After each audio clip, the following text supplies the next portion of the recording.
Why I left a flat fee 100% commission brokerage to join eXp Realty and go back to paying a split. Well, in this video, I'm gonna share exactly what was going through my mind when I made that decision and how it's played out over the last 7 years. And if you're new to the channel, my name is Tyler Roicki. I help people build income and wealth in real estate, and I run an international real estate team at eXp Realty. If you get any value whatsoever out of this video, all I'd ask is that you hit that subscribe button so that I can continue to share more tips and resources with you in the time ahead. That being said, let's dive into the video. So there's 3 really big reasons why I made that kind of change. And put in perspective, I started my career at a franchise bricks and mortar based brokerage, big name you all may have heard of, called KW. And I was accustomed to paying in a split. It's like 70-30. Some franchise fees, some other fees, it added up. But I really liked the idea after closing a couple deals there of switching gears and going to a 100% commission-based brokerage. And when I calculated the difference in my check, it was incredible. I felt it in my pocket every time a check hit that extra 20+%. I mean, 100% versus what, 70? And I mean, you can do the math on that. So I felt a few $1,000s difference on the commissions I was closing, a lot of them at least. And so after I made that pivot, I mean, by the way, I was early on in my career, 8 months in the business when I made that change originally from a franchise to 100%. And I proceeded to build my production over the next few months. I was basically closing at least a deal a month. And so I liked it a lot. So why in the world would I leave that? Well, here's the thing. When I learned about eXp and what they brought to the table for real estate agents, I saw a lot of value. And that's the thing with 100% brokerages. It's nice to take home all your commission, but what value are you getting in exchange for the fee you're paying into your brokerage? Because for me, it was a flat fee, $315 or $325 thereabouts per transaction. So 100% minus $325. So not truly 100%. I mean, the broker has to take home something somehow. But what I was looking at was, okay, what do I get in exchange for that? And honestly, it wasn't a lot. Now, to be fair, broker himself was phenomenal. And I really did like the guy, and he always did help me out when I needed it. But there wasn't support, there wasn't really training, there wasn't a bunch of tools and resources. It was what you would probably expect if you were paying in minimal dollars to the brokerage. So I saw 3 things that eXp brought to the table that I could not get in that 100% situation. First was the tools and the resources. It was mind-blowing to see everything, and this was 7 years ago. It's nothing compared to what it is now. It's night and day difference, but even 7 years ago, I saw enough value in the tools and resources. One example was KV Core. At the time, I was paying for a tool called Real Geeks, which at the time was running me about $250 a month. I'm pretty sure the price has gone up from 7 years ago. Price on everything's gone up just about. Well, I saw KV Core as an opportunity to replace that expense, and I did the math on that. I'm like, well, that's a few $1,000, maybe about $3,000 a year that I get to save by having that platform, which is going to help me generate more business, because I was already paying for one. And a nice surprise that I came to find was not only did KV Core do every single thing functionality wise that Real Geeks did, but it was actually easier to use, and it had some more functionality, cleaner interface. It was actually better, in my opinion, than Real Geeks. So super stoked about that. And that's not to mention the plethora of other resources, training, everything that was there to tap into. And the second reason why I made that change was not only to save costs and get more resources, but there was a limited opportunity for personal growth in the 100% brokerage. I mean, at the end of the day, the way I was gonna personally grow and develop was 100% based on what I did myself. With eXp, I recognized that that wasn't the case. Instead, there was a network of real estate agents, a super collaborative network, and unlike most other real estate brokerages where you get to tap into that local network within that office, at eXp, it was a global network, and they put incentives and structures in place that got the top producing agents involved with teaching, training, bringing their strategies and tactics to the table, their playbooks, and sharing them. And I recognize an opportunity. It's like if I could surround myself with people doing more in the business who are open in an environment to where they would want to share and collaborate, I saw that as an opportunity for me to personally grow and develop to a greater extent than I could if I'm literally the only one coming into the office and, just on my own doing everything. So the environment was very important.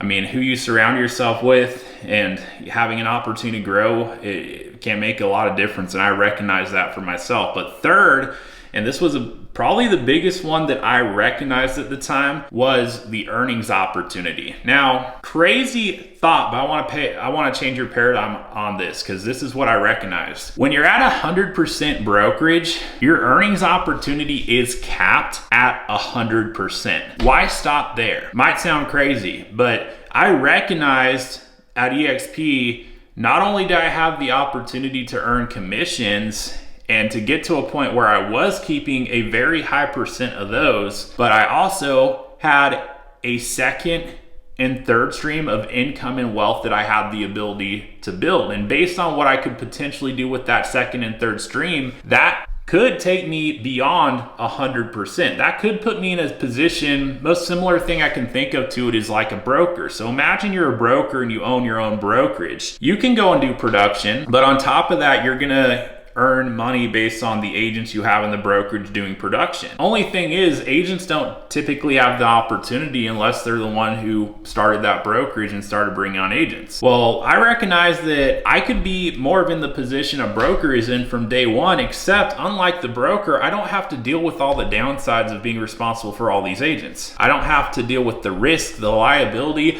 I don't have to pay additional overhead to provide the resources. Instead, broker does all that and I get the financial benefit of like, hey, if I help this thing grow, I'm gonna get my share of that on the compensation. And the more I looked at it, the more I realized the whole structure behind this company was set up to give the agent the most in the way of that financial upside. Like not just a small piece of it, not just the breadcrumbs, but literally the majority of it, the upper portion of it, the portion, I mean, it's even better than a owner would get traditionally, far better. But that, and then the opportunity to build equity and ownership in the company, which I recognize the value in that, because if you're not building equity in something, you're not really putting yourself in a position to build wealth, because wealth isn't built on income. You can earn a great income or not, but like regardless, that's not going to make you wealthy. What will make you wealthy is the increase in value of what it is you own. So it's important that we take our skills as we're developing our career and use those skills to build equity in which way we can. And I saw a unique opportunity with eXp to actually build equity in something that had the potential to be extremely valuable over the course of time. And here's the thing, even if I could get equity in the local independent broker I was a part of, would I really want it? Because at what point is that going to be worth something of value? I mean, most brokerages, most independent brokerages aren't really worth anything. They're not a sellable asset. And a lot of people don't recognize that. And a lot of people building those don't truly realize the journey they're on and how much of an anomaly it is for someone to actually have an asset worth something of value that they could sell one day in the process. It's such a narrow road. So like, I don't even know if I would want equity in the independent broker I was a part of, because I don't know if it would be worth anything at any point. But I could see how this bigger thing that had something so innovative could be worth something of value, and how it was so easy for me to actually acquire shares of equity and ownership in it. So between those three things, I saw the value, and I stepped away from 100% commissions to go back to a split with eXp, understanding that I'd have more tools and resources. I'd be a part of an environment which I could personally develop and grow, and ultimately have an opportunity to exceed that 100% commission I was on, based on the commissions I earn, multiple streams of income, helping the brokerage grow, and having equity, upside, and ownership in the firm. So how did it play out? Well, I'll tell you, since I've been at eXp, if I look back at the past 7 years and net out year after year, what did I pay into the brokerage and what did I get back in return? It's been far in excess of 100%.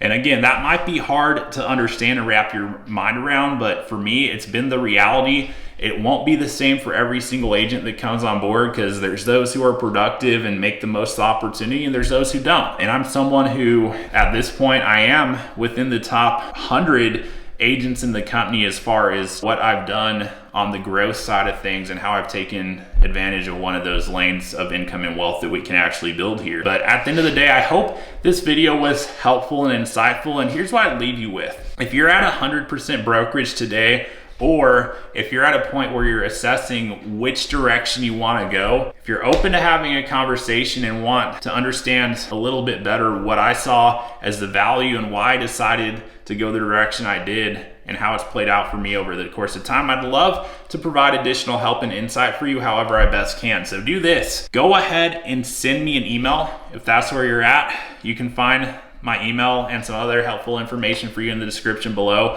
but send me an email. We'll plan a time to connect more, and I'm happy to help you however I best can at this point. And beyond that, if you got value out of the video, if you found it interesting, insightful, anything at all I would ask is that you hit that subscribe button so that I can continue to share more tips and resources with you in the time ahead. That being said, thank you for watching the video. I truly do appreciate it. And until next time, I'll look forward to seeing you on the next video.